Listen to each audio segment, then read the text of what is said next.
Welcome back, everyone, to the Deep Dive. We're jumping into Deep Dive number 6 in our series on influences on business. 6 already. I know, right? It seems like just yesterday we were exploring the impact of technology. And ethics, don't forget the ethics. Oh, right. How could I forget? Those ethical dilemmas can really keep you up at night. Mm. And then there was the environment, the economic climate, those ever-present interest rates. All vital influences shaping the business landscape. Absolutely. Yeah. But today we're turning our attention to a force that's arguably reshaping the world itself. Globalization. Globalization, the word that's on everyone's lips, but often understood in very different ways. Exactly. It's one of those terms that gets thrown around a lot, but what does it actually mean for businesses, especially those of us here in the UK? Well, at its simplest, globalization is about the world becoming more interconnected through trade and cultural exchange. Okay, so it's not just about businesses expanding overseas. It's about a fundamental shift in how the world operates. You got it. It's like imagine the whole world as one giant marketplace where businesses from every corner are competing and collaborating. So what are some of the big opportunities for UK businesses in this globalized world? What are the potential benefits? But one of the most obvious is access to a far larger customer base. Instead of just selling to the UK market, a business can potentially reach billions of customers worldwide. Wow, that's a game changer. Mm. Talk about expanding your horizons. Yeah. But I imagine reaching those global customers comes with its own set of challenges. Oh, absolutely. It's not just about translating your website or brochures. It's about understanding different cultures, consumer preferences, marketing strategies. It's a whole new ballgame. So how can UK businesses effectively tap into those global markets? What strategies can they use? Well, think about the UK's creative industries like fashion design, music, film. We have this incredible global reputation for quality and innovation. Yeah, I've always been proud of the UK's creative output. It's world-class. And with the rise of e-commerce and digital platforms, even a small independent designer in London can reach customers in Tokyo or New York. It's amazing how technology is breaking down those geographical barriers. Yeah. But let's face it, globalization isn't all sunshine and rainbows. What are some of the downsides? One of the biggest is increased competition. UK businesses now face competition not just from each other, but from companies all over the world, some with lower production costs and cheaper labor. That's a tough one to swallow. How can UK businesses compete when faced with those kinds of cost pressures? That's where our strengths come in. We have this long-standing reputation for quality, craftsmanship, innovation. Industries like engineering, pharmaceuticals, high-end manufacturing, those are areas where we can really stand out. So it's about playing to our strengths and carving out those niches where we excel.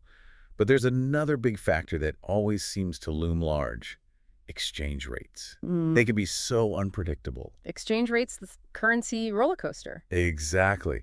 How do these fluctuations affect businesses importing and exporting goods? Well, it all comes down to the value of one currency against another. If the pound is strong, it makes imports cheaper, which is great for businesses buying materials from overseas. Okay, so that's a plus. Yeah. But there's got to be a downside, right? There is. A strong pound also makes our exports more expensive for buyers in other countries, which can hurt sales. So it's a trade-off. And Yeah. what happens when the pound weakens? The opposite. When the pound is weak, imports become more expensive, but exports become more competitive because they're cheaper for overseas buyers. It's a constant balancing act. So how can businesses manage this currency roller coaster? Are there strategies to mitigate the risks? Definitely. One key strategy is diversification, not putting all your eggs in one basket. Spreading the risk. Exactly.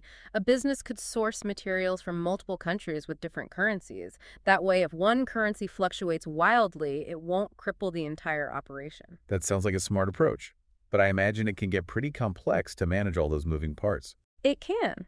But there are specialist financial institutions that can help businesses manage currency risk through hedging strategies. Hedging strategies. Yeah, it's basically like locking in an exchange rate for future transactions to protect against those sudden fluctuations. So it's like an insurance policy for your currency transactions. It's a good way to put it.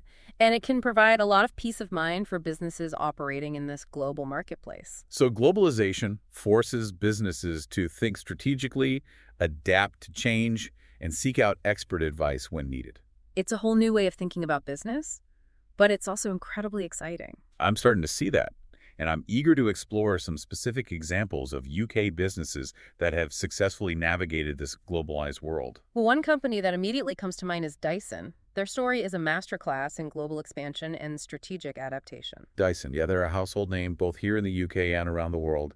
What can other businesses learn from their journey? Well, Dyson made a bold decision to move their manufacturing base to Malaysia, where production costs were significantly lower, but they kept their research and development firmly rooted in the UK. So they leveraged the strengths of both locations. Exactly. They tapped into Malaysia's manufacturing expertise while capitalizing on the UK's strength in innovation and engineering. It's like a best of both worlds approach. And it's paid off big time. Dyson is now a global brand with a reputation for quality and cutting-edge design. So they managed to go global while staying true to their UK roots. Yeah. That's impressive. But I'm sure it wasn't always smooth sailing. How did they navigate the challenges of exchange rates and global competition? Well, they've been incredibly adaptable. They've adjusted their manufacturing and sourcing strategies in response to those currency fluctuations to ensure their products stay competitive in different markets. So even a company as successful as Dyson needs to constantly adapt and evolve in this globalized world. Absolutely. And that's a key takeaway for any business. Globalization is not a static thing. It's a dynamic force that requires constant learning and adaptation. It's a whole new way of thinking about business, that's for sure. Mhm. So what's the one piece of advice you would give to UK businesses trying to make sense of this complex, ever-changing global landscape? Embrace change. Don't be afraid to step outside your comfort zone, explore new markets, adapt your strategies to the realities of a globalized world. Embrace change. I love that. It's a message that resonates far beyond the business world. It's about being open to new possibilities and constantly evolving. I couldn't agree more. And as we delve deeper into the nuances of globalization, we'll see how this theme of adaptation and evolution plays out in various sectors and industries. This has been a great start to our exploration of globalization. I'm already feeling more informed and maybe a bit more prepared to navigate this complex world. What's coming up next in our deep dive? Well, next we're going to kind of shift gears a little bit and look at some practical strategies. UK businesses, they need a playbook for not just surviving, but thriving in this globalized arena. Okay, yeah, that's what I was hoping we'd get into. Everyone loves an action plan. We've talked about diversification in terms of markets and currencies, but what are some other concrete steps businesses can take? Well, one thing that often gets overlooked is the digital revolution. E-commerce platforms, online marketing tools, they've become so powerful, and they're really leveling the playing field for businesses of all sizes. So you're saying a small business in, let's say, rural Scotland can now reach customers in like Berlin or Beijing. Exactly. The world is your oyster, as they say. But even with these tools, there are still cultural nuances to consider. Right, so translating your website isn't enough. Not even close. Yeah. You need to understand the cultural values, the preferences of your target audience. What works in one country might totally flop in another. So how can businesses get this right? Investing in market research is a must.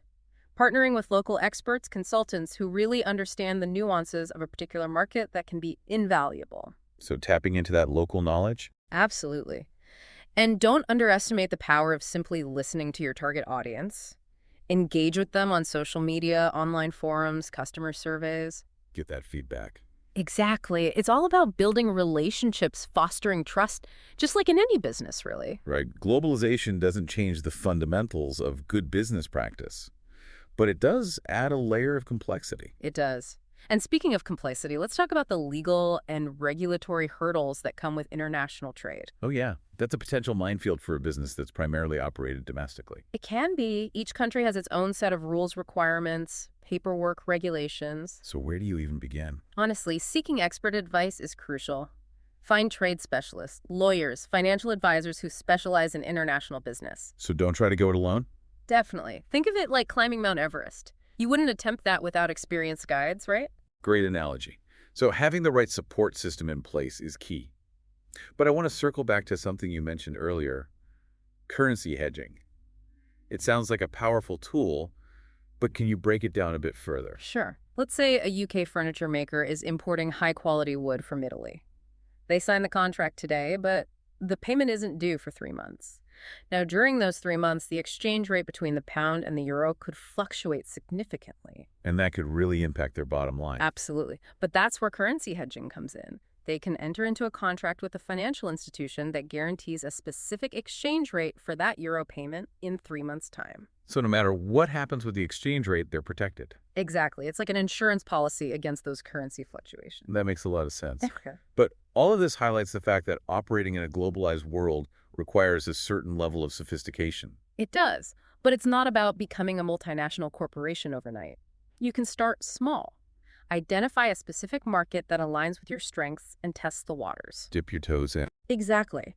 Maybe partner with a local distributor, participate in international trade shows, or explore online platforms that connect businesses with global buyers. So it's about taking those measured steps, learning as you go, and gradually building your global presence. Precisely. And remember, there are tons of resources and support available. Government agencies, trade organizations, online communities, all dedicated to helping UK businesses expand internationally. So don't be afraid to ask for help. Globalization might seem daunting, but with the right approach and mindset, it can be an incredible opportunity for UK businesses to grow, innovate, and reach new heights. That's a really encouraging message. It sounds like globalization doesn't have to be scary. It can be a chance to expand your horizons and achieve things you never thought possible. And as we continue our deep dive, we'll explore some of the other aspects of globalization, like the ethical considerations, the sustainability challenges, and even the impact on individual careers. It's a multifaceted topic with far-reaching implications. It certainly is. And speaking of individual careers, that's something I'm particularly interested in exploring.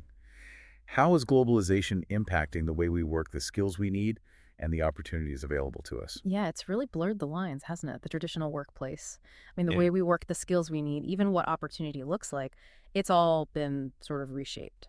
It's true. When I think about how many people are working remotely for companies in other countries or collaborating across time zones, it's pretty mind-boggling. But let's start with the positives. What are some of the benefits globalization has brought to individual careers?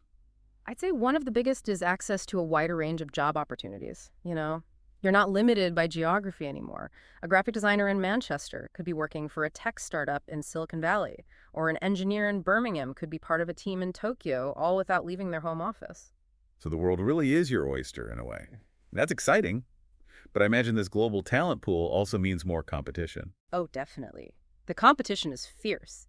You might be up against someone on the other side of the world with a different skill set, maybe different salary expectations. It can put pressure on wages, especially in fields where jobs can be easily outsourced. That's a good point. Yeah. It seems like individuals really need to be adaptable and proactive to stand out. Absolutely. So my advice would be to focus on developing transferable skills. Those are the skills that are valuable across different industries and roles. Like what kind of skills? Think communication, problem solving, critical thinking, teamwork, leadership. Yeah. These are always in demand no matter where you are in the world. So building a strong foundation that can carry you through different roles or even different careers. Exactly. And don't forget about lifelong learning. The skills that are hot today might be obsolete tomorrow. So embrace online courses, workshops, industry events, anything that helps you stay ahead of the curve. It's a lot to keep up with. But it sounds empowering too. Yeah. Is there anything else individuals can do to position themselves for success in this globalized world? Networking is huge. Building relationships with people in your field, both locally and internationally, can open so many doors. Attend industry events, join online communities, connect with people on LinkedIn. You never know where a conversation might lead. So stay curious, stay connected, and stay adaptable.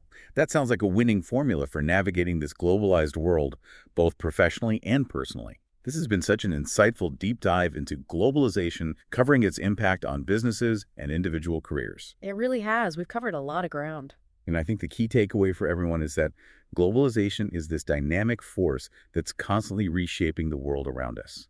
By understanding it, embracing its challenges, and leveraging its opportunities, we can all thrive in this interconnected world. Well said. And a huge thank you to Google Notebook LM for the powerful AI assistance and audio dialogue.